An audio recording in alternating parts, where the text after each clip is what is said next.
Friday morning. Patchy fog, then chance showers and thunderstorms, high near 90 degrees. Southwest wind 1 to 7 miles per hour. Good morning, it's Friday, August 7th, and this is the HoCo Brief. The fair is back, and this year it turns 80. An Ellicott City restaurant everyone loves is opening a second location in Baltimore. One Columbia neighborhood has a vulture problem, and yes, I mean actual vultures. And tax-free week is coming, so hold off on the backpack shopping for a few more days. We've also got school changes, a AAA credit rating, and your weekend plans.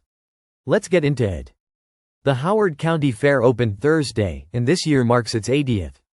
It's one of Maryland's biggest summer traditions, and the Banner's Weekend Roundup puts it at the top of the list for the next few days, with rides on the Midway and the full fair lineup. If you're planning a trip today, the forecast is the thing to watch. Showers and thunderstorms are likely Friday evening before 8, so an afternoon visit is the safer bet. 80 years in, the fair is still the one week when the whole county shows up in the same place, and this weekend is the time to go. Students across the D.C. region head back to class this month with a long list of changes waiting for them. WTOP's Back-to-School Roundup covers bell-to-bell cell phone bans, AI-powered security cameras, new grading rules, and bus tracking apps rolling out across area districts. The specifics vary from district to district, so parents should check which of these apply to their own schools before the first bell rings. An art exhibit by watercolor teacher Nishita Jain and her students opens today at the Howard County Arts Council. The show celebrates individual artistic voices and the shared experience of learning through watercolor, and it stays on view through September 25th. If you've ever wanted to see what a teacher and a room full of students can build together, this is the one to catch. Pepper House is expanding. The Ellicott City restaurant, named one of the top Chinese restaurants in the country by Yelp, is adding a second location in the Our House Food Hall in Baltimore's Remington neighborhood. Ellicott City keeps the original, and Baltimore gets the sequel. The Banner has the full story. Vultures have descended on the Glenmont community in Columbia. The Baltimore Banner reports a woman there keeps feeding the birds raw meat, and she hasn't stopped despite repeated orders. So the vultures keep coming back, and Glenmont neighbors are sharing their streets with the flock. Every neighborhood has a story. This week, Glenmont's is the one nobody else can top. Maryland's tax-free week starts soon. Clothing, shoes, and backpacks qualify for the sales tax break, timed right for back-to-school shopping, so hold your receipts a few more days. Tickets are on sale now for the Howard County Arts Council's 29th annual celebration of the Arts Gala.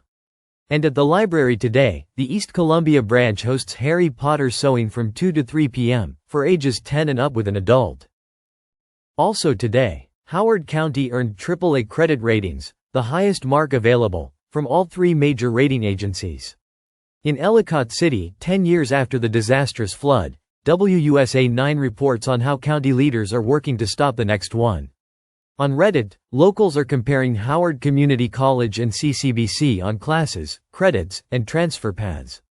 A relocation agent's YouTube video on what it's really like to live in Howard County in 2026 is making the rounds.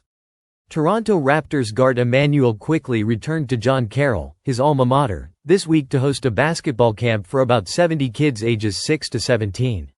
In Baltimore, the International Edgar Allan Poe Festival moves to Lexington Market this year, with demolition underway near the Poe House and Museum. The Arts Council's Amped in the Park series brought modern jazz from Brickhead to the stage this week.